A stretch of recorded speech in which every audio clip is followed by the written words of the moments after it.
Hello, welcome back. Now, you may be more used to our newsreader Dannielle Synot telling you about religious freedom in Kazakhstan or some such issue like that.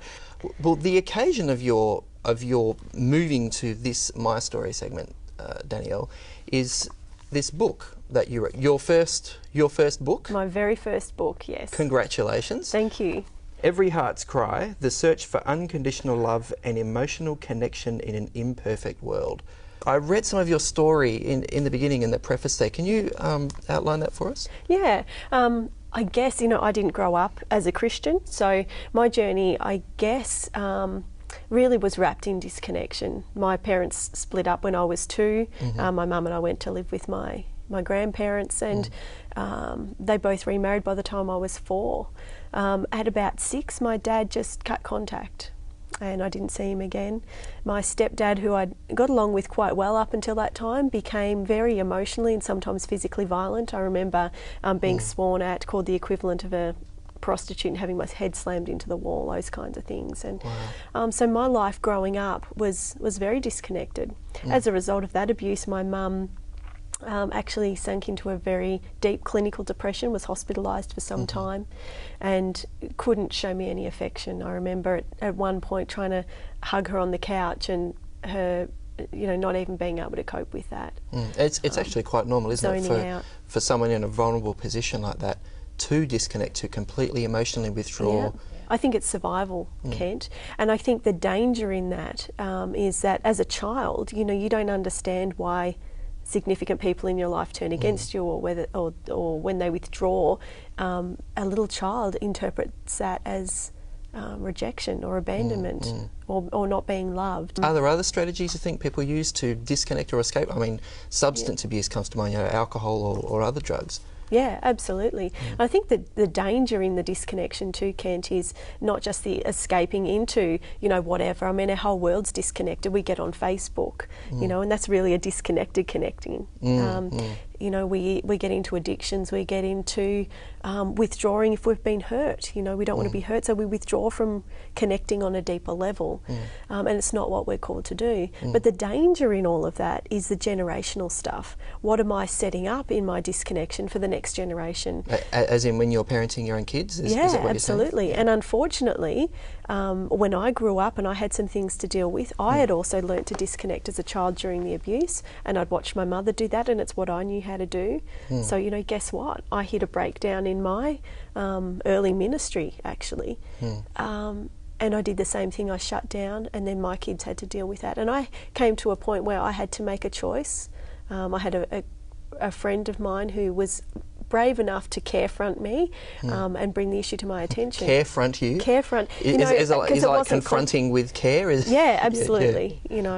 And how we approach people when we've got to deal with an issue is really important. And I could have chosen at that moment to stay in my disconnection and my issue, or to step out of that. And praise God, I chose to grab God's hand as tight as I could and to step out of that and to break that generational stuff. Can I just take you back a bit there, Dannielle? Because I think you were sort of hinting that you were still struggling with this issue of disconnection after you met God. Is that right? Absolutely. So yours isn't one of these stories where suddenly the skies opened up, there was an epiphany, and everything fell into place, and you were suddenly warm and connected and relational with everyone. It's not that story, is it?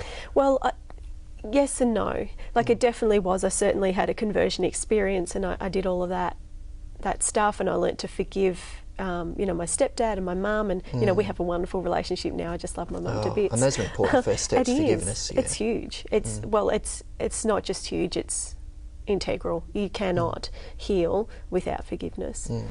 Now, how does this relate to God in particular? Because I understand in your book, yes, you do talk about human relationships a lot, but you also talk about disconnection and connection so far as God is concerned. Yeah. Can you unpack that for us a bit? Yeah. When I looked at my own life and where I disconnected and why I was disconnecting, I thought, why do we do it? But then where did it come from?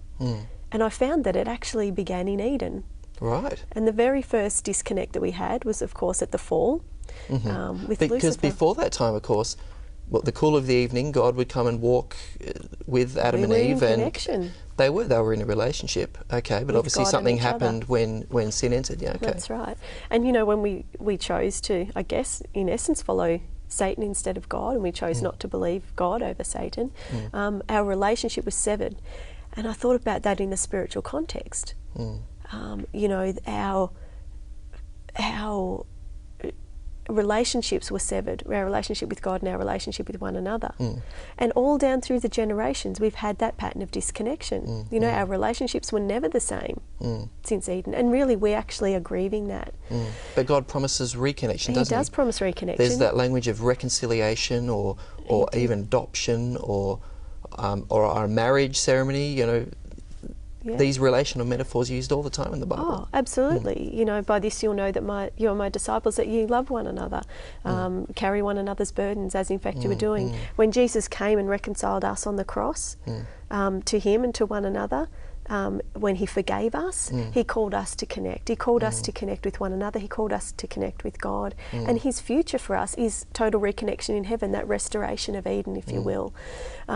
It's easy to connect with God because He loves us unconditionally. His love is perfect. His love is safe. But He also calls us not only to love Him, but to what?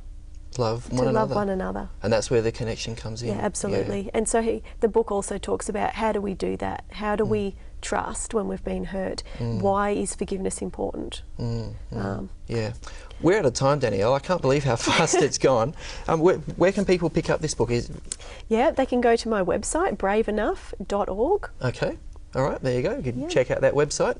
And no, thanks so much, Dannielle. I really appreciate you presenting a little bit of your thoughts from here. And yeah, thank you. I think even men are probably getting something out of reading this. Well, look, we've had a lot of feedback from men, and you know, my heart and who I am authentically, I think, has been poured out in that book. So, yeah. Well, thanks for your time, Thank Dannielle. you. We'll be back straight after the break.